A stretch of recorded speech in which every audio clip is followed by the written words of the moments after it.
A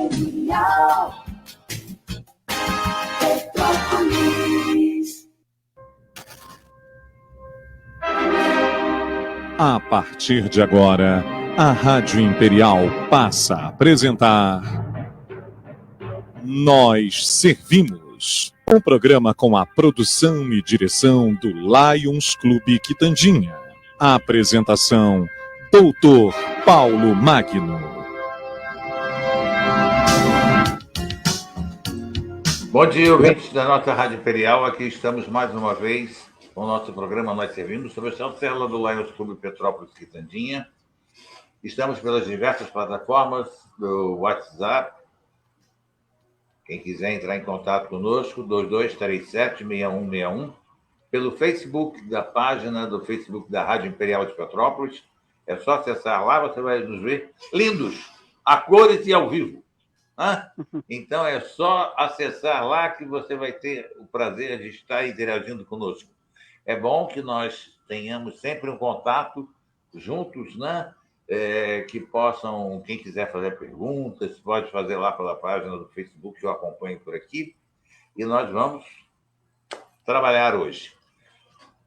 Bom, estamos seguindo também no dial da Rádio Imperial, 1550M, e tem mais, pelo Radiosnet, onde nós estamos caminhando para 1 milhão de acessos, rumo a 1 milhão de acessos. É isso que nós queremos. A Rádio Imperial de Petrópolis, líder em audiência absoluta em toda a região serrana. Muito bem. Hoje nós vamos bater um papo neste sábado lindo de céu azul, um céu de brigadeiro aqui em Petrópolis. Eu estou falando isso porque o nosso entrevistado não está aqui, ele está na capital. Ele é da capital. E nós vamos... E aqui está lindo, Rafael. Está um sol lindo, céu azul, céu de brigadeiro. Não sei por quanto tempo, né? Porque Petrópolis faz as 4 estações do ano num dia só. Mas vamos lá. O nosso entrevistado de hoje é professor, é companheiro leão nosso, Rafael Marques, graduado em tecnólogo em sistemas de informação, pós-graduado em informática na educação, MBA em gerenciamento de projetos, técnico em processamento de dados, analista em TI. Se eu for falar o currículo todo do Rafael, eu vou passar o programa todo. Vai ser 60 minutos falando o currículo dele. Então, vamos colocá-lo apenas como técnico em TI, porque hoje é o nosso bate-papo, para as pessoas conhecerem um pouco mais do que se trata a TI, né? O que é a TI. Essa é a nossa primeira pergunta. Bom dia, Rafael, tudo bem? Bom dia, meu companheiro. Tudo bom, Paulo? Tudo bem, graças a Deus. Vamos bater esse papo gostoso aí, e eu já começo com a primeira pergunta a você. O que vem a ser a TI, que tantas pessoas veem e não sabem o que é isso? Essa siglazinha de 2 letrinhas importantíssimas. Bom, a TI, ela vem, né, da informática, né? Então, para quem tem um pouco de não se conecta, né, uma coisa a outra, comumente éramos chamados de técnicos de informática, não é? O menino da informática no passado. Exato. Era assim que se referiam a nós no começo da carreira. Como você bem falou, eu estou aí há 25 anos na área, então eu vi já os primórdios da tecnologia aqui no Brasil. Não é? Porque antes dos anos 90 não existia praticamente informática, principalmente aqui no Brasil. E a TI é isso, né? É uma sigla em inglês que vem de tecnologia da informação em português, né? Ficou TI, em inglês seria IT, seria o contrário, né? É o contrário. E em português ficou tecnologia da informação, que veio para substituir o que seria a palavra de informática. Porque a informática ela tem mais um viés de transformação da informação, né? Transformar o dado em informação. E quando eles passam a chamar de IT, ou de TI, no caso, é mais focado na situação de você usar a inteligência computacional. Você está além, não é, do que eram os primórdios da informática. Então, se alguém te falar, é culpa do TI, tem que falar com TI, o sistema está fora por causa do TI, o banco não está funcionando por causa do TI. Normalmente as pessoas usam a palavra TI associada a algum problema em alguma atividade que está fazendo. E aí a TI é isso, é a tecnologia da informação, é o setor tecnológico, né? Perfeito. Por que uma empresa, qual a razão que uma empresa busca um técnico de TI? Então, hoje, praticamente, você não tem uma área da economia, né, que não esteja trabalhando ou que tenha, pelo menos, um braço forte em tecnologia. Todos os setores da economia hoje trabalham e precisam, não é, que a TI esteja inserida no seu negócio. Eu costumo brincar que nós temos TI desde do setor mais básico no controle de faxina, de portaria, ao agronegócio, passando pela indústria, pelo comércio, pelo turismo, né, hotelaria. Então, não existe praticamente uma área hoje, mesmo até falo que até aquele artesão, né, que está lá fazendo a sua obra de arte, fazendo seus trabalhos para vender, acaba colocando muitos desses materiais na internet, no Mercado Livre, né, numa OLX, ou no seu Facebook, lá para vender no Marketplace do Facebook. Então, todos hoje, de alguma forma, todas as empresas, todas as áreas da economia têm a necessidade de ter uma TI. Seja como para fazer o negócio acontecer, para a venda acontecer, seja para poder controlar, né, o seu material ou os seus funcionários. Hoje nós temos, por exemplo, dentro de frotas de ônibus, dentro de frotas de carros de empresas de aluguel, todo um mapeamento, uma logística que se baseia, né, dentro das tecnologias, dentro das ferramentas de TI. Então, a TI hoje está em todas as áreas, não é? E nós temos alguns... Até nós estamos dando exemplo disso, né? Com certeza. A nossa conversa, eu falando não da é? minha casa, você da sua casa, e a rádio lá trabalhando, a Paola nos colocando no ar pelo Facebook. Isso aí, e a rádio nos transmitindo pelas as ondas aéreas do rádio e no streaming do Facebook. Então, tudo isso acontece porque existe a tecnologia, não é, que foi desenvolvida, e existem colaboradores, pessoas que estão ali atuando, né, manipulando essas ferramentas para que a gente possa acontecer essa linda transmissão, essa entrevista, essa conversa nossa. Então, assim, hoje é imprescindível você ter a TI, né, no seu negócio. É muito difícil você imaginar um negócio sem alguma interferência ou participação ou uso, não é, da TI. E eu acho interessante que você falou assim, né, o técnico de TI, porque, na verdade, existem alguns graus, né, dentro da profissão. O iniciante seria esse mesmo, é o técnico hoje de TI. Isso. É o primeiro passo para que alguém possa se tornar. Já é diferente. Já está um passo bem à frente. Na verdade, eu também tenho o técnico. Uhum. Eu fiz o técnico também, né, no Colégio Realengo. Colégio hoje também que eu trabalho, que eu atuo como gestor. Então, eu comecei no ensino médio técnico, né, na época era técnico de processamento de dados. Eu fiz o técnico de processamento de dados, né, e hoje é mais comumente chamado de técnico de TI. Depois você passa para o tecnólogo em TI, que é a formação mais rápida dentro da graduação e que te traz uma visão geral da atuação, né, do nível superior com tecnologia, que é o que eu hoje sou o coordenador do curso de graduação em tecnologia e sistemas de informação lá da nossa Uni São José, em Realengo. E também professor, né, do curso.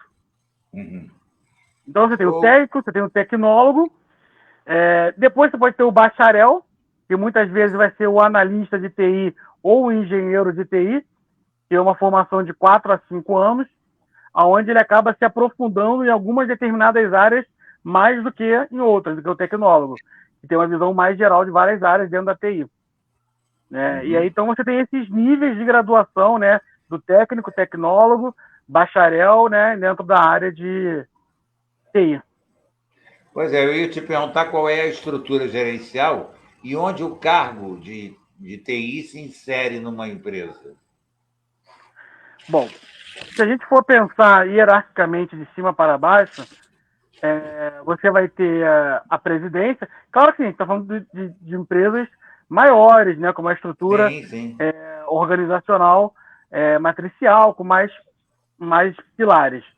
Então, numa grande empresa, numa empresa que tem diretorias, setores, departamentos separados, você inicia com a presidência, né, sua presidência e vice-presidência, e aí você vem com as diretorias, né, ou comumente é chamado na TI o CTO, que seria o chefe de tecnologia, o diretor responsável pelo escritório de tecnologia em português, né? Você tem o CTO, que é o diretor que vem abaixo das presidências. E aí, normalmente, abaixo do CTO vem setores de TI, porque a TI, assim como áreas como a própria medicina, eu costumo comparar muito com a medicina, porque você começa numa formação mais generalista, né? Como tecnólogo, técnico, que você parte como médico clínico geral, e depois você vai se especializando. Então, dentro da TI, embaixo do CTO, né, do chefe de tecnologia ou diretor, você vê os setores ou departamentos, que pode ser de infraestrutura, pode ser o departamento de cloud, hoje, que é a tecnologia em nuvem, você vai ter um departamento de desenvolvimento de TI, que é a parte de programação, de sites, de aplicativos. Você vai ter um setor, uma área de suporte aos produtos de TI, que ele atua dando atendimento normalmente ao cliente, né, seja o cliente interno da empresa ou o cliente externo. Então, assim, pelo menos dentro da TI você tem 3 grandes áreas de atuação, fora a parte... Travou. Ótica, né? Alô? Pronto, então voltou. É porque deu uma travadinha. Ah, tá. Então, além dessa área de desenvolvimento, suporte, infraestrutura, você ainda tem a parte de tecnologia na parte de robótica, inteligência artificiais, que aí já é um outro nível que parte mais para a parte de criação e desenvolvimento de novas tecnologias também. Então, assim, a TI, quando você fala, é uma sigla de 2 letrinhas, mas é um mundo de possibilidades vasto, né? Exato. enorme. Isso é importante as pessoas conhecerem, porque é uma nova ciência que está no ar aí, e muitas pessoas precisam conhecer e se informar a respeito disso, até mesmo em busca de mercado de trabalho, que é muito vasto. Rafael, quais as responsabilidades do cargo? Bom, aí do cargo que você fala do CTO, porque são muitos cargos dentro da área de TI, né? Mas... De uma forma geral, porque nós temos hoje, dentro da informática também, os chamados hackers, os haters, e uma série de coisas, né? Que estão criando sérios problemas aí para muita gente, né? Essa é uma área bem sensível, né? No curso no curso de tecnólogo, né, que eu sou coordenador, nós temos uma disciplina que a gente chama de ética hacker.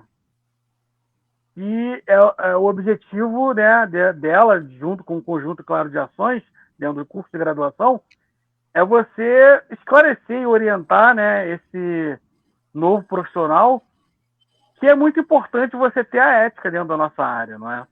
Muito importante. De qualquer área é importante. Mas a TI, ela tem uma capacidade de gerar muitos prejuízos se você não for ético dentro da sua área. Né?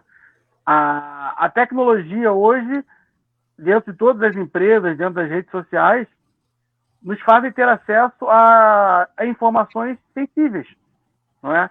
De centenas de milhares de pessoas, dependendo do porte da empresa, não é? Ou da rede social que você está atuando e tudo mais. Então, assim, quando você tem acesso a tanta informação e, muitas das vezes, tem a capacidade de invadir, não é? Determinados setores, áreas ou empresas que têm muitos dados, isso é uma responsabilidade muito grande. Não é? E você falou bem, esses hackers, não é? Eles hoje são cada vez mais jovens. Você tem jovens brilhantes, né, nessas novas gerações, jovens de 14 a 20 anos, 17 anos, que conseguem, em pouco tempo, adquirir muito conhecimento na área técnica. E aí fica aquela balança, né, de você ter o equilíbrio entre a parte técnica do conhecimento e o seu entendimento moral, a sua ética. Porque você consegue fazer muita coisa negativa, ruim, usando a tecnologia da informação. Tá? O Brasil mesmo vem caminhando já alguns passos para legislar sobre isso. Né? Houve o advento da LGPD, que é a Lei Geral de Proteção de Dados, que já está em vigor, que responsabiliza as empresas e também, não é, as pessoas que fazem uso desses dados que são tão importantes para todos nós.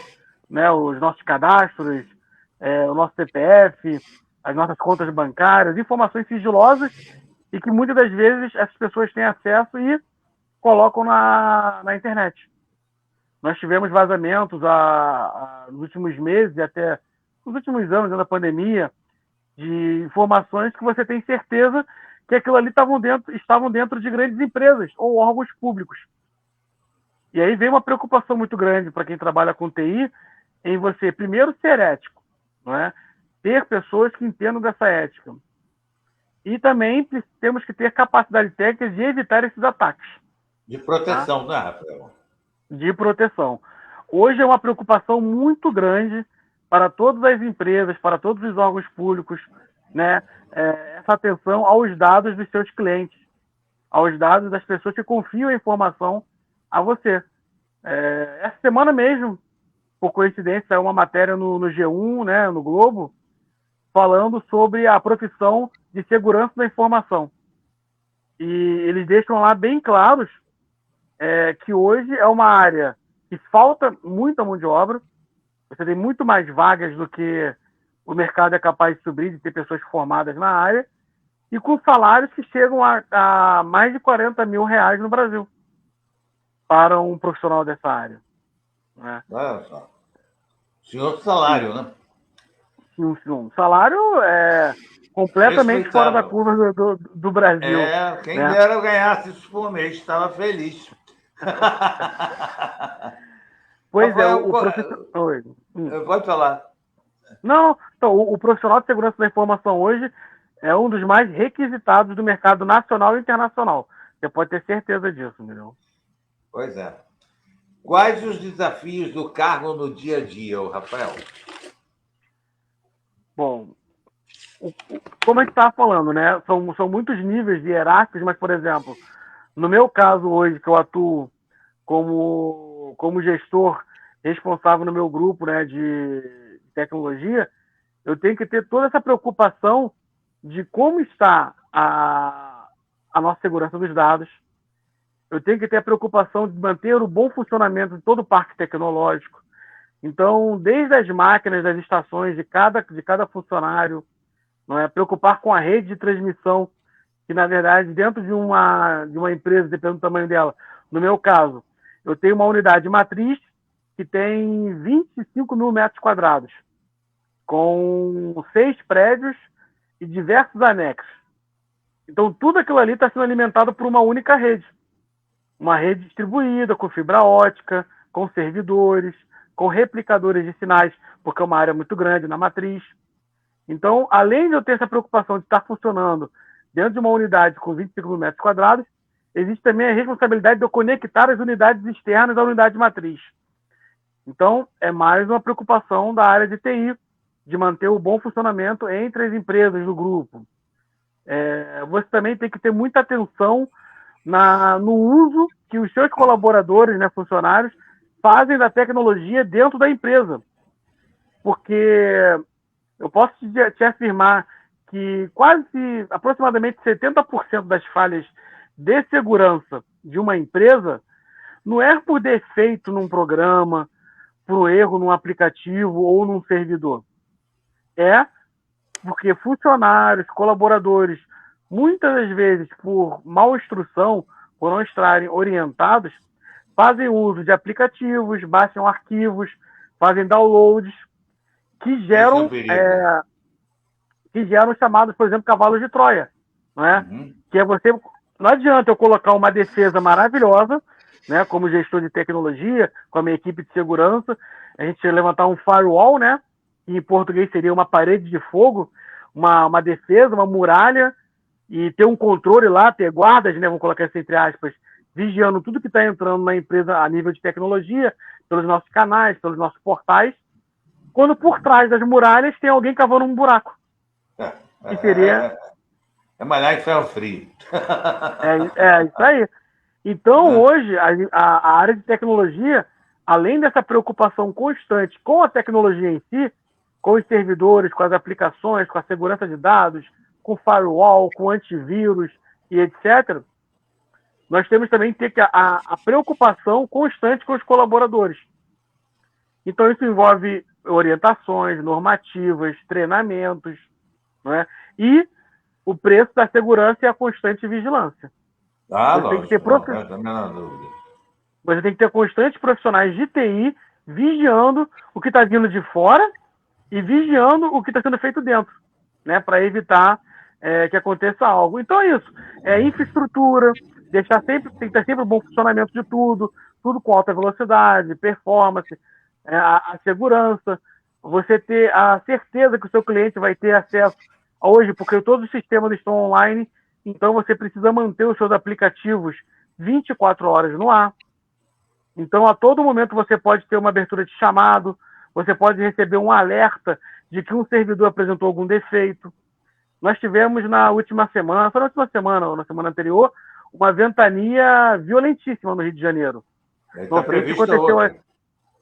Pois é, aquela violência de ventania causou muitos estragos aqui na Zona Oeste do Rio. Nós somos uma região ainda, graças a Deus, né, extremamente arborizada. Nós temos muitas árvores na Zona Oeste, principalmente onde nós ficamos em Realengo. Só que também acaba sendo um risco para essa questão de infraestrutura, porque as árvores podem cair, podem tombar, galhos quebram, e isso aconteceu nessa última ventania. Praticamente todas as operadoras de telecomunicação da região saíram do ar. E aí, o que você fica? Nós ficamos sem as redes cabeadas de fibra ótica que chegam até a nossa matriz, na Unição José, no Colégio Realengo, lá em Realengo. O que eu tive que fazer? Acionar o nosso backup, que é por transmissão de rádio. Né? A gente tem que ter um backup hoje, não só da fibra, não só do cabo, mas também pelo ar. Então a gente também consegue. Claro que é um tipo de tecnologia que é cara e que você não consegue manter a mesma velocidade, a mesma qualidade de transmissão do que a fibra ótica. Certo. Então ele é sempre um backup de emergência, não é? Mas é uma das responsabilidades de TI, entendeu?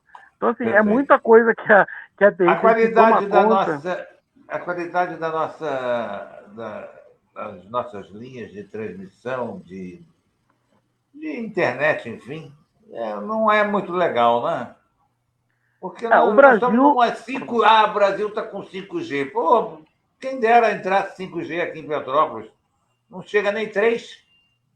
Diz que aparece lá 4G, 5G, mas não entra. O Brasil está ainda muito atrás de países como Coreia do Sul, não é? Como Japão, Estados Unidos, Alemanha. A nossa rede de transmissão ainda deixa muito a desejar. Muito instável, né? Muito. Não há uma garantia de entrega, né?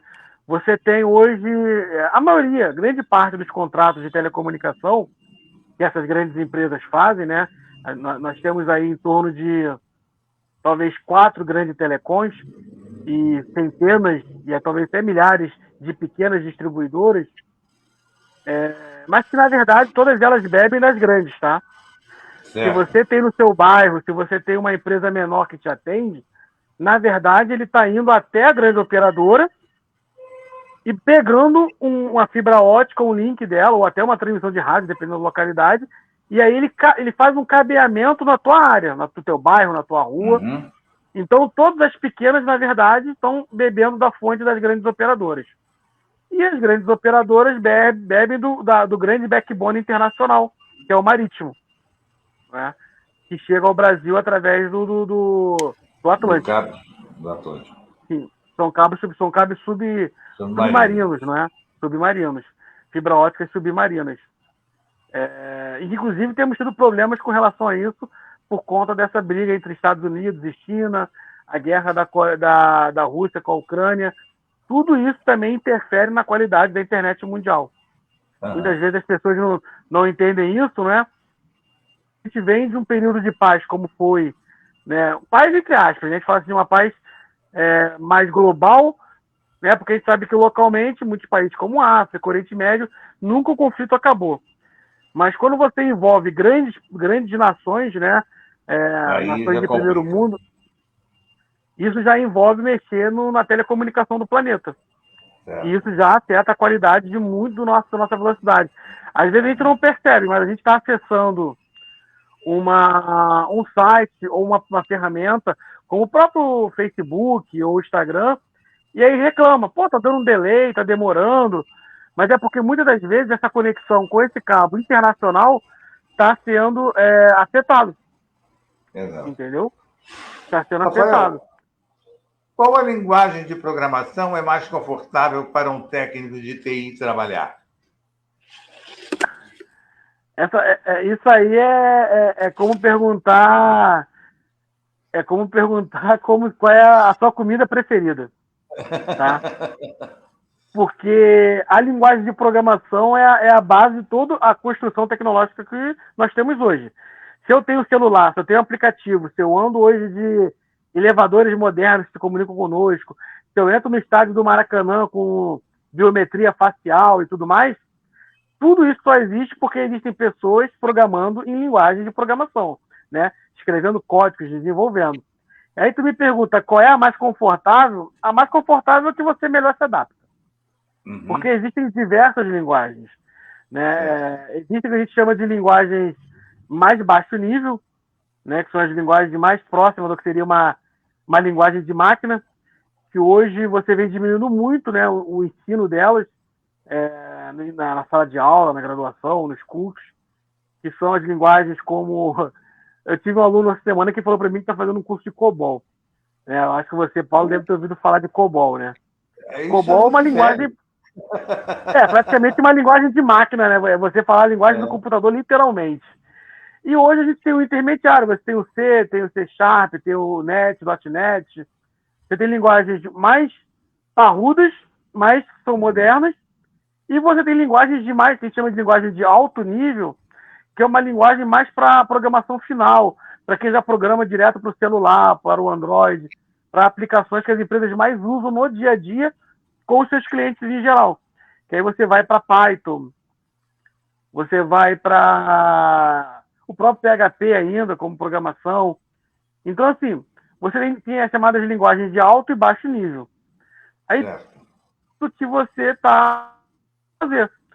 Tem uma linguagem, posso chamar de linguagem, que é o MQL5, por exemplo, que é uma linguagem que você usa especificamente para preparar bots para trabalhar na área de finanças.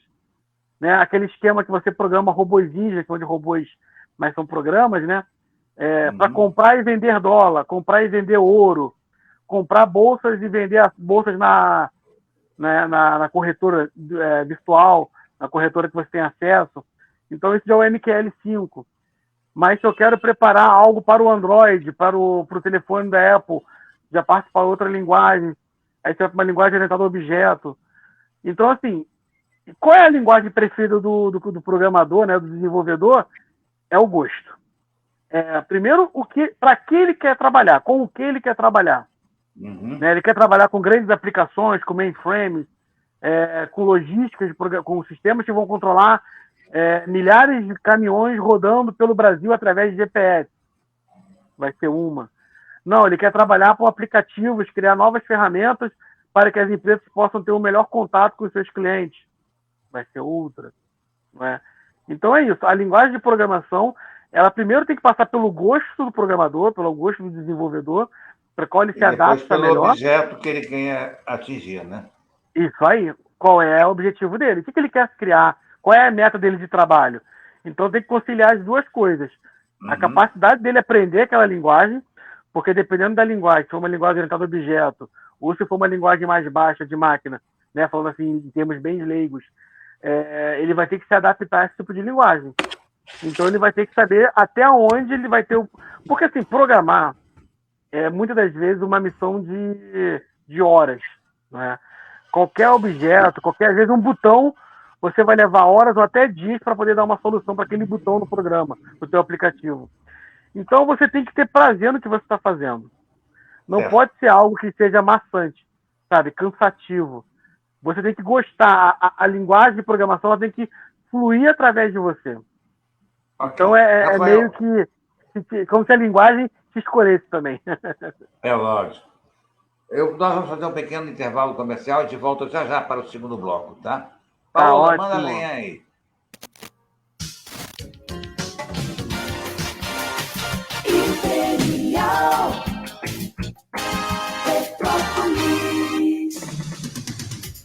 Imperial AM, a sua rádio.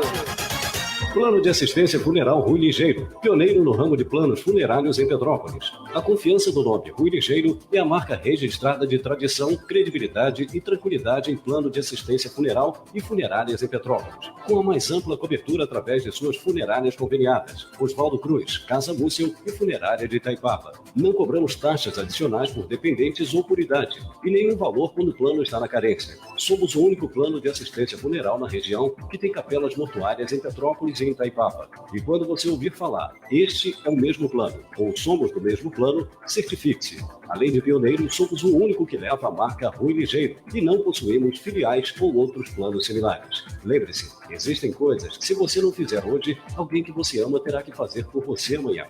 Venha nos visitar, agora em São José, Rua Paulo Franco Werneck, 535. Telefone 2224-4909 ou 2224-4905. Prepare-se para aproveitar as melhores condições no mercado para ter o Nissan perfeito para você. Novo Nissan Versa Exclusive CVT 2024, com taxa zero e parcelas a partir de R$ 896. Imperdível! Venha fazer um test drive em uma de nossas concessionárias e experimente uma nova sensação na hora de dirigir. Queico Caxias, Rodovia Washington Luiz 1375, telefone 24338000. Queico Nova Iguaçu, Avenida Governador Roberto da Silveira, número 217, telefone 24335000. E Queico Campo Grande, Estrada do Monteiro 540, telefone 3514-4500. Nissan Queico, o melhor negócio, o melhor atendimento, o melhor jeito de ser Nissan. Consulte condições na concessionária. No trânsito, escolha a vida.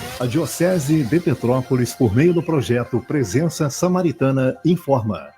Se por acaso você viu uma encosta sem vegetação ou com deslizamento, acione imediatamente a Defesa Civil pelo 199 e peça a colocação de lonas. Em caso de chuvas intensas e inundações, não saia de casa ou circule pelas ruas da cidade. Fique em um lugar seguro. Se precisar de ajuda, ligue para 199 e se você mora em área de risco, fique alerta e obedeça ao sinal das sirenes. Procure um ponto de apoio no seu bairro ou um local seguro mais próximo para se abrigar. Se precisar de ajuda, chame 199. É a Diocese com você, cuidando da nossa comunidade.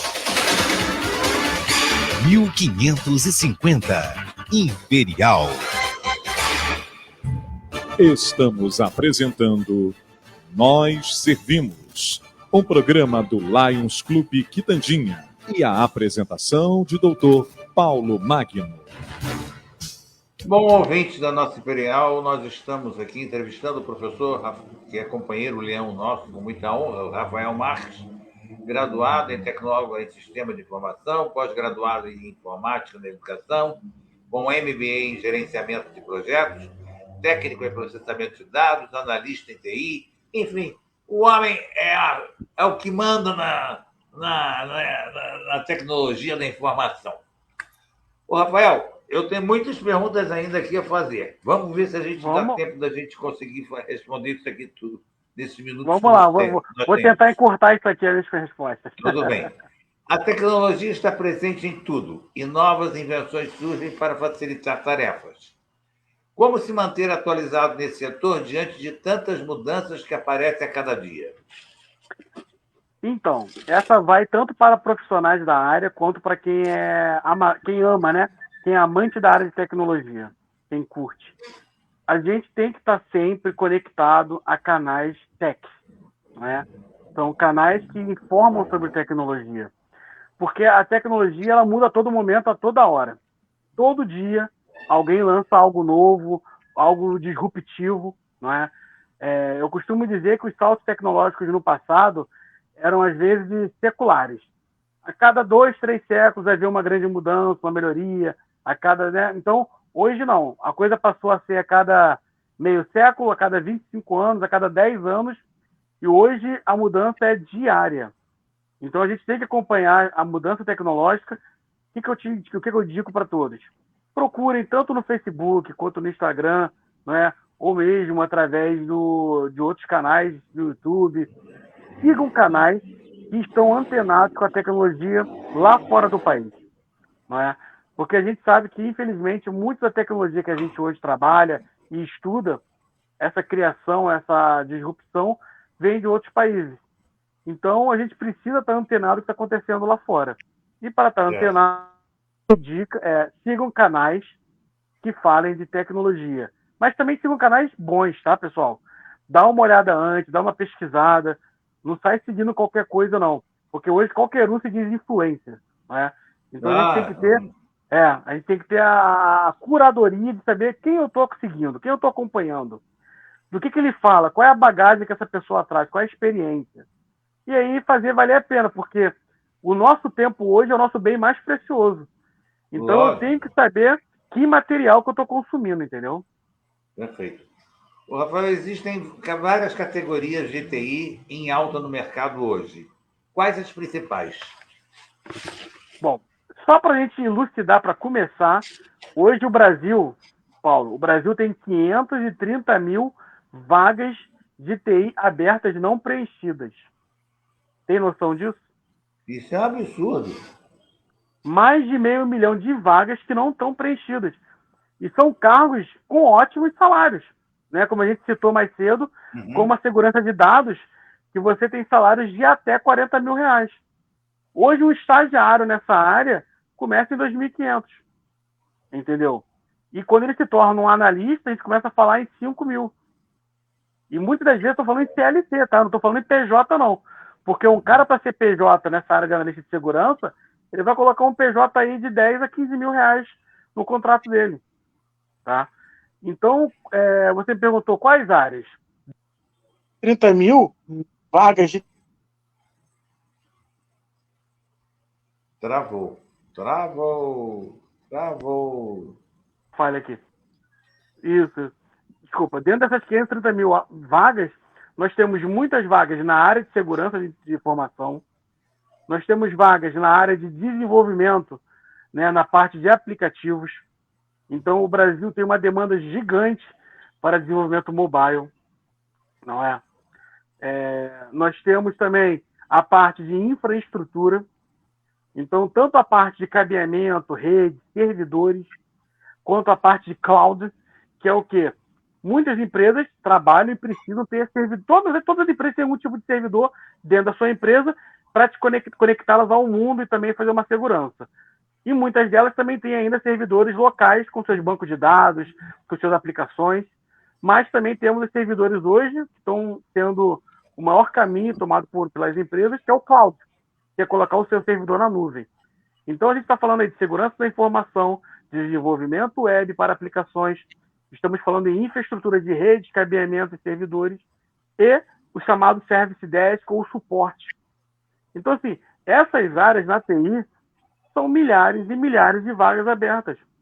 Eu recebo pedidos quase que diários de empresas, de parceiros, me solicitando mão de obra com conhecimento X ou Y de programação ou na área de servidores ou na área de infra para indicar estagiários, para indicar analistas, não é? Só para a gente ter uma ideia, Paulo, você faz ideia de quantos? Eu falei que nós temos 530 mil vagas abertas, correto? Certo. Eu te pergunto, Paulo, você tem ideia de quantos profissionais de TI o Brasil consegue formar por ano? Nem faço ideia. A média é de 40 mil. E mesmo assim, essas defasagens são grandes. E vai continuar, porque se eu tenho 530 mil vagas, eu só consigo formar 40 mil profissionais por ano, que é o tempo mínimo necessário de 1 ano e meio a 3 É o mínimo. O mínimo é 18 meses a 2 anos para você começar a ter um cara que tem uma boa formação, uma formação que entenda o que ele está fazendo, sabe? Porque tem muita gente que se coloca como autodidata, mas esse autodidata, infelizmente, gera muitos buracos na formação dele. Não é? Por que eu defendo uma formação de graduação mais rápida, que é o tecnólogo? Porque eu preparo esse cara para o mercado do trabalho. Eu formo ele em 3 anos, em 1 ano e meio eu já garanto que ele tem um conhecimento de um ótimo estagiário, de um ótimo trainee, mas em 3 ele já é um profissional. Então, o Brasil forma, por ano, 42, 40 mil pessoas na área de TI. Só que tem abertas 530 mil vagas. Então, assim, é um setor, é uma área que a gente ainda precisa multiplicar em 10 vezes o número de formandos para poder alcançar o número de vagas abertas. E mesmo assim vai aumentar. Vai continuar aumentando. O Brasil ainda é um país... as pessoas não percebem isso porque muitas pessoas vivem na capital e acham que não. Mas o Brasil é um país agrário. Sim, é um país ainda que não está industrializado. Então, quando você pensa em Alemanha, quando você pensa em Japão, França, Estados Unidos, que são países extremamente industrializados, onde a mão de obra tecnológica é super importante, o Brasil está muito atrás. Então, hoje, mesmo nós estamos ainda com um parque industrial super defasado, super diminuído, sucateado, na verdade, ainda precisamos de 530 mil pessoas para trabalhar nele e que não tem formação no Brasil. Aí muitas pessoas falam, eu estou desempregado, eu me formei em tal área, não tenho emprego. Cara, olha para o lado. Repensa a tua vontade profissional.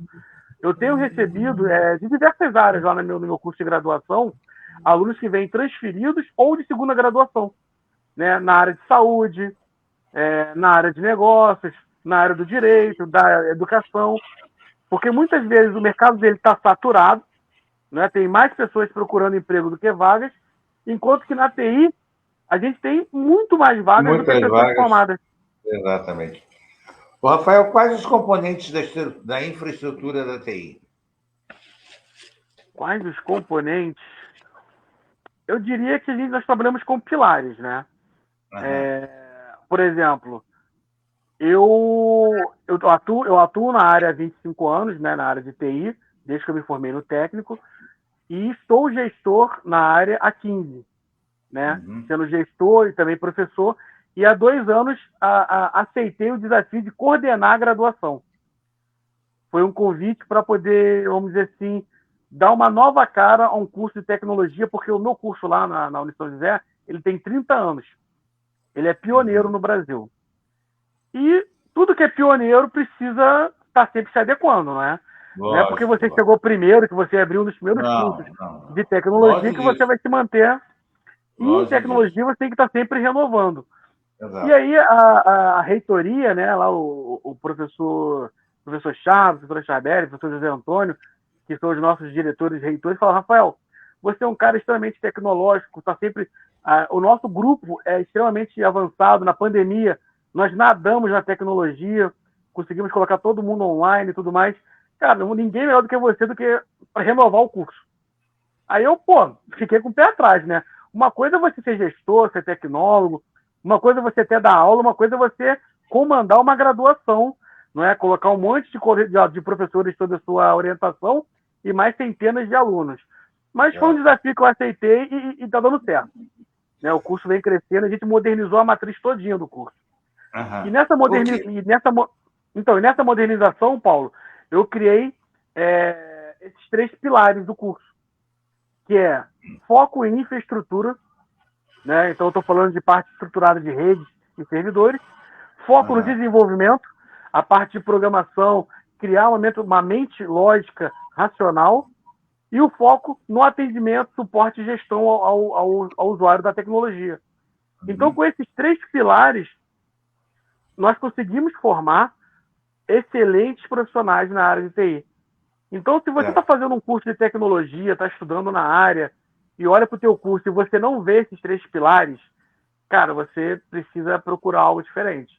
Porque esses 3 pilares é que vão dar os alicerces para levantar a tua profissão, né? Você se tornar um profissional de TI gabaritado, de excelência, entendeu? Certo. O que são redes em TI? O que são redes? Bom, a palavra também é muito abrangente, né? Tem as redes lógicas, no sentido de que você monta uma infraestrutura de rede. Como eu te falei, lá no nosso campus em Realengo, nós temos 25 mil metros quadrados. São 6 prédios. Para que esses prédios se comuniquem, haja uma rede de internet em todas as salas, todos os andares, todas as equipes, eu monto uma rede lógica. Eu monto uma rede cabeada, estruturada, usando fibra ótica, para ter alta performance. Isso é uma rede. A gente chama de rede lógica. E existem as redes sociais, que é um advento ali do início dos anos 2000. É isso aí. Que é o início dos anos 2000 ali no Brasil, cresceu muito com o falecido Orkut, né? Para quem ainda tem uma... Para quem tem seus 15, 20 anos aí de internet, sabe que a coisa explodiu no Brasil com o Orkut. Né? E depois veio o Facebook, hoje estamos no Instagram, estamos no TikTok, o próprio YouTube também se torna cada vez mais uma rede também de relacionamento através de vídeos. E aí você cria essas redes sociais. Né? Então, são 2 palavras de tecnologia que tem muita força e muito mercado. Rede lógica, que é a infraestrutura, e redes sociais, que são as aplicações onde as pessoas interagem de alguma forma. O que são sistemas de informação? O meu curso se chama assim, né? Tecnólogo em Sistema de Informação. Sistema de informação, né? O sistema de informação é uma palavra abrangente para toda tecnologia, toda aplicação que controle informação, controle dados. Né? É uma forma bem simplória de explicar, mas é isso. Toda tecnologia que tem input de dados, que entra dados nela, e ela armazena de alguma forma esse dado, como, por exemplo, o sistema do Detran.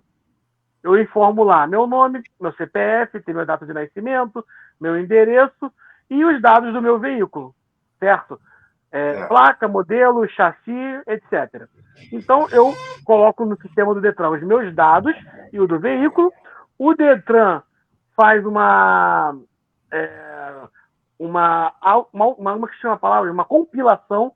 Ele prepara esses dados dentro do sistema de informação dele para gerar a informação, que é o quê? O documento do carro, o registro no Sistema Nacional de Veículos. Então, os dados que eu coloco no sistema e que geram um processamento, que depois gera uma informação, então é entrada de dados, que sofrem um processamento e depois gera uma informação. Tudo isso é o que a gente chama de sistema de informação.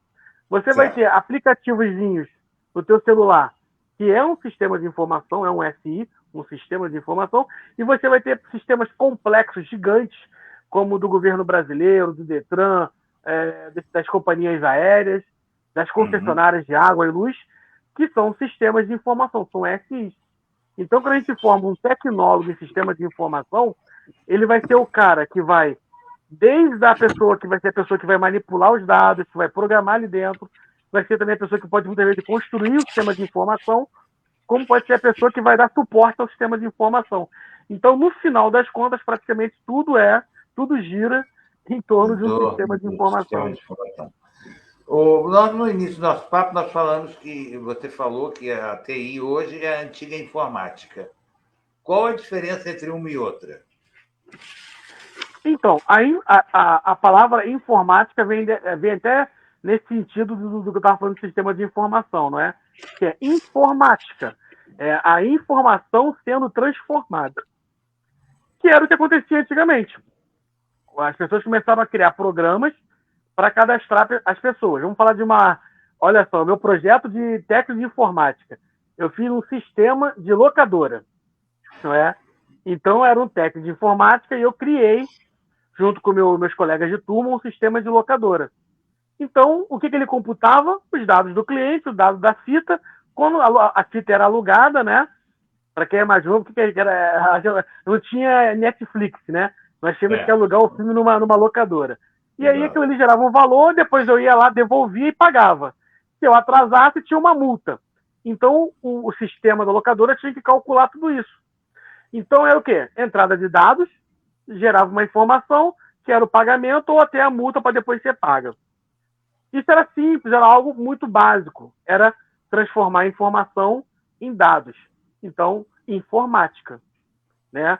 A máquina transformando algo em informação.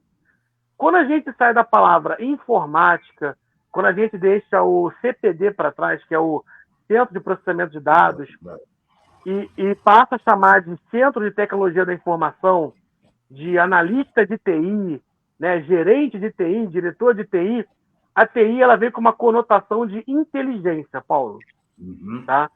Essa tecnologia da informação passa a ser a informática dando uma evoluída, dando novos passos, né, no nosso mundo digital, que é você começar a trazer mais inteligência, estratégia, uma análise de dados, que é o famoso BI, não é? Você poder tirar de uma grande massa de dados e entender aquela informação.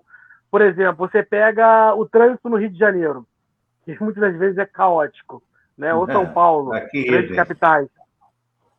O Rio está ficando para a par com São Paulo em relação ao trânsito. Aqui também, não se impressiona, não. Não, então, o que tem que ser feito? Existe toda uma gama de dados, de milhões de dados que passam ali por dia, e você vai extrair esses dados para tentar melhorar a performance do trânsito, para controlar melhor os semáforos, abrir e fechar, não é? A passagem do trem, do VLT e tudo mais, do BRT. Então, como é que se faz isso hoje? Antigamente não conseguiria. A informática, apesar dos dados estarem no computador, a análise era muito manual ainda. Havia uma necessidade de estar sempre lendo, entendendo aquelas informações de forma mais até manual. A gente brinca que a informática dos anos 90, início dos anos 2000, ainda era uma coisa artesanal. E aí você vem para a TI, né, a partir ali dos anos de 2007, 2010, que você começa a ter essa inteligência da informação.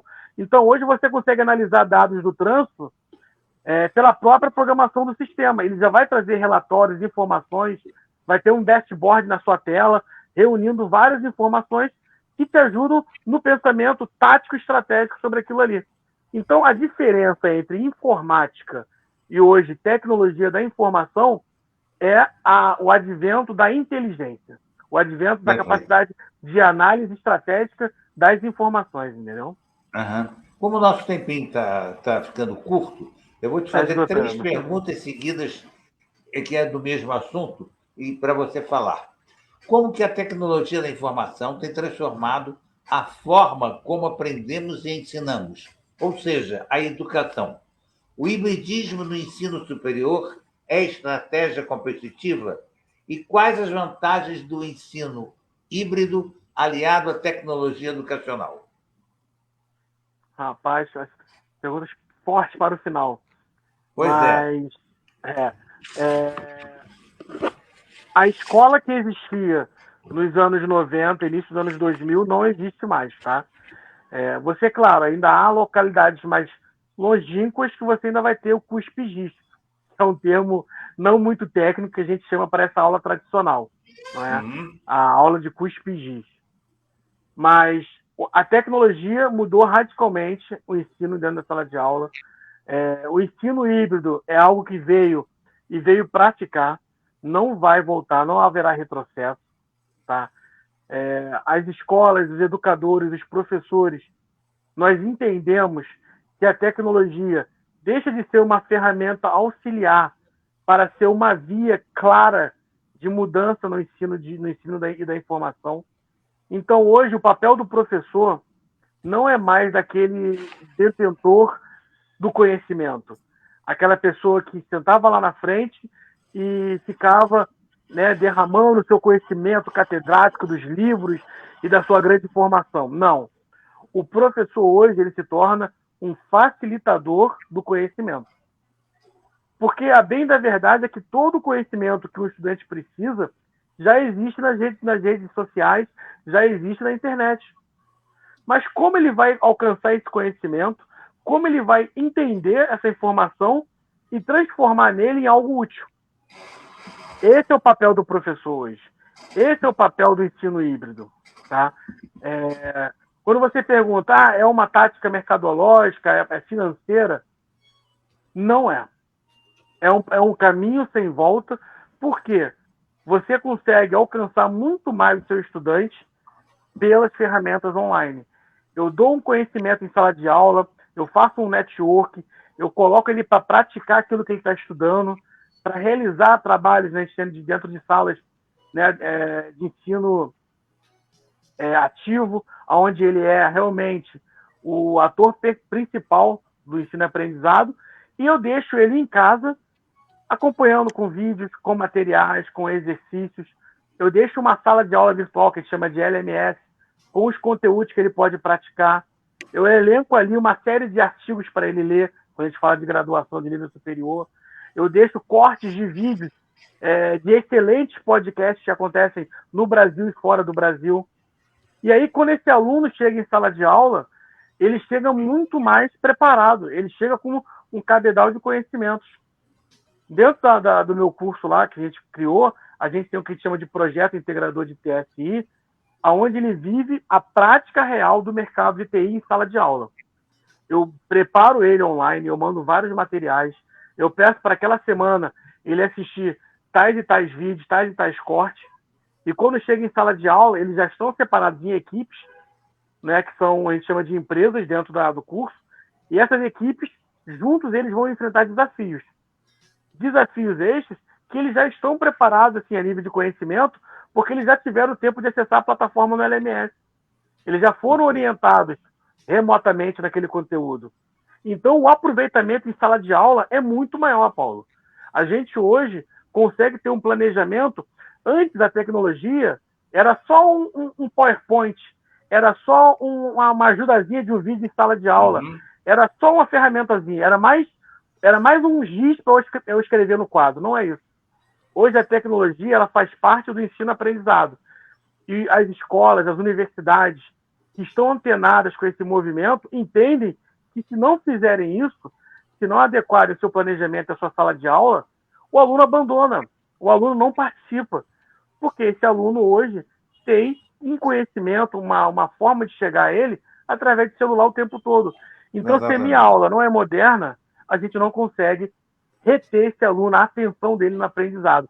Então, o hibridismo e a tecnologia vêm para ajudar esse aluno a crescer, aprender e se tornar um profissional melhor. Rafael, eu quero te agradecer imensamente. Foi uma aula aqui, esse nosso bate-papo sobre TI. Eu quero apenas destacar aqui que estou recebendo do companheiro José Rossato, de Jaboticabal. Olha só onde nós já estamos. Né? Eu vi que você estava falando sobre TI com o companheiro Leão. Então, eu pedi ao nosso DG, ao nosso governador do distrito, para te ouvir também. O DG é o Ronald Tristão, do DLC 6. Você vê só onde nós estamos? Estamos lá em Matão, rapaz. Longe pra cacete, de São Paulo, no interior de São Paulo. No outro momento te falo, tudo bem, ele aí disse. Obrigado aí ao Ronald, ao companheiro Ronald que está nos assistindo, ao DG, ao nosso governador do distrito LC6. Isso é muito legal, é o que a informática nos proporciona, a tecnologia da informação nos proporciona, né? Quero agradecer a você, a sua participação. Para nós foi uma honra muito grande conversar com você, que é um companheiro Leão do Lions Clube Rio de Janeiro, Realengo, né? E agradecer aos companheiros Eunice Catunda, lá de São Paulo, companheira nossa também, ao Marcos Carneiro, Elizabeth Grabner, ao José Rossato, lá de Jabuticabal, ao Olívia Vendla e José Roberto Gabris, ao Dirceu Carlos, a Norinda, Marilene Azevedo, o Alexandre Vieira, que está sempre nos prestigiando, ao Bernardo Filho, ao João Freitas, a Maristela Eixa, a Conceição do Retiro, ao Gabriel Lino, ao Augusto Soares, ao Fidias Alves, enfim. Se eu for falar, tem muita gente aqui nos assistindo e nos vendo aqui. Então, quero te agradecer e até uma próxima oportunidade que nós poderemos bater um novo papo sobre TI, porque não esgotamos o assunto. Com certeza não, eu estou à disposição aí para todos os companheiros, quem precisar aí falar sobre isso, né? Graças a Deus a gente está sendo convidado agora para falar em escolas públicas, estaduais, municipais. Eu acredito na transformação por meio da educação. E a tecnologia nos ajuda a ascender também socialmente e economicamente. Tá bom? Obrigado, Rafael. Obrigado a Paola que nos colocou aí no ar. E até sábado que vem, quando estaremos de volta com mais um programa Nós Servimos, sobre a chancela do Lions Clube Petrópolis Quitandinha. Fui! Um abraço.